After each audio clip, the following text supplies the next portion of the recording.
The topic we're going to be discussing today is whether or not steroid-using baseball players should be allowed in the Hall of Fame or not. To start out with, I'm going to give two examples of known steroid users that have been excluded from Hall of Fame induction based just solely on the fact they did use steroids. One being Barry Bonds, who hit a career average 298 as the reigning home run king, beat out Henry Aaron, has 762 career home runs, 1,996 career RBIs, 7 MVP awards, and 8 Gold Glove awards.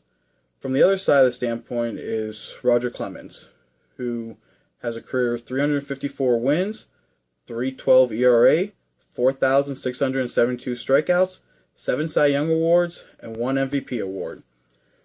When comparing those two players to last year's Hall of Fame ballot, we can see that Greg Maddux had very similar numbers over the lifetime of his career as Roger Clemens, and Tom Glavine had very less numbers than Roger Clemens did when you compare ERA, wins, and strikeouts.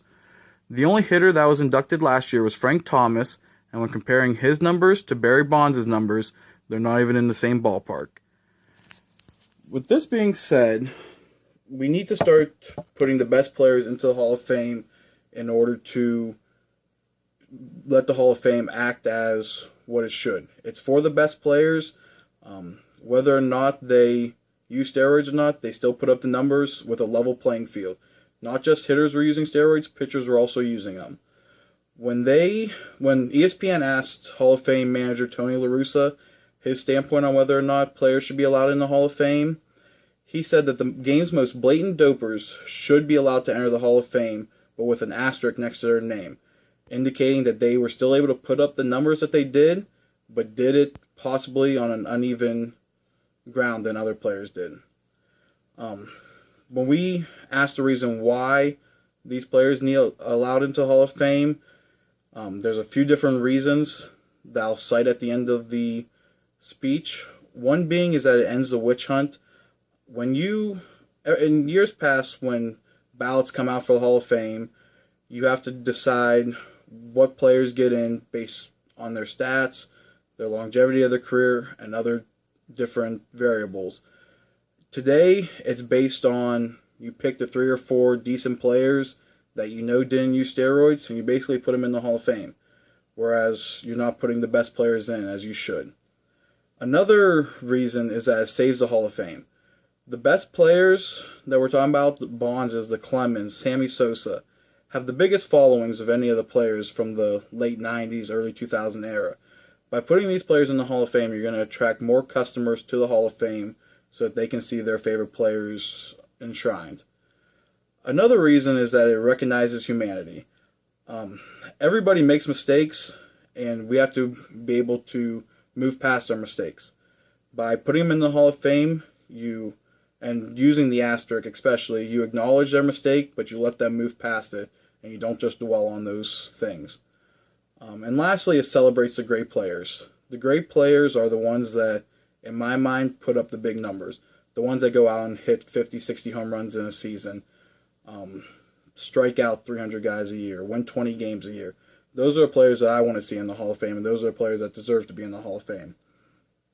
In order to one more reason why this needs to be instituted, that the players do belong in the Hall of Fame, is that the problem has been fixed in baseball.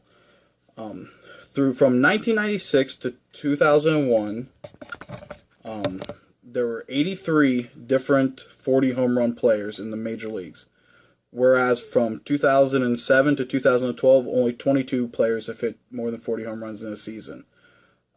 From 96 to 2001, the season high was 73 home runs by Barry Bonds, where from 07 to 2012, the season high was only 54.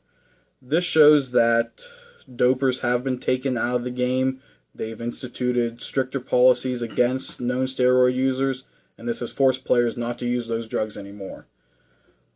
In order to solve this problem, the easiest way is to tell the Hall of Fame voters not to weigh any steroid allegations or convictions into their decision and base it solely on statistics and the longevity of their career, basically. Don't weigh in any accusations. Even though Barry Bonds, basically every baseball fan knows he did use steroids, he's only been accused. He's never been found guilty. So you can't weigh that into anyone's decision whether or not he should be allowed into the Hall of Fame. This solution will solve the problem by it will force the voter to only vote based on stats. Like I said just now, if you weigh into account whether or not they might have used steroids, you're going to start looking at a list with over 50% of Major League Baseball players that might have used steroids. With that being said, you can't base any voting on that. In order to solve this problem, Major League Baseball fans need to start using social media to interact with ESPN analysts that are mostly voters, and urge them to vote based on stats and not based on steroid allegations or anything. Fans is going to be the only way that this will change. Major League Baseball ended up getting a new commissioner this past year named Rob Manfred. We need to start writing letters to him, letting him know that we want these players in the Hall of Fame and they deserve to be in the Hall of Fame. And if that doesn't work, we might have to end up boycotting the Hall of Fame. By boycotting the Hall of Fame, the induction, it will show Major League Baseball the displeasure that we have towards their actions with steroid users in the game of baseball.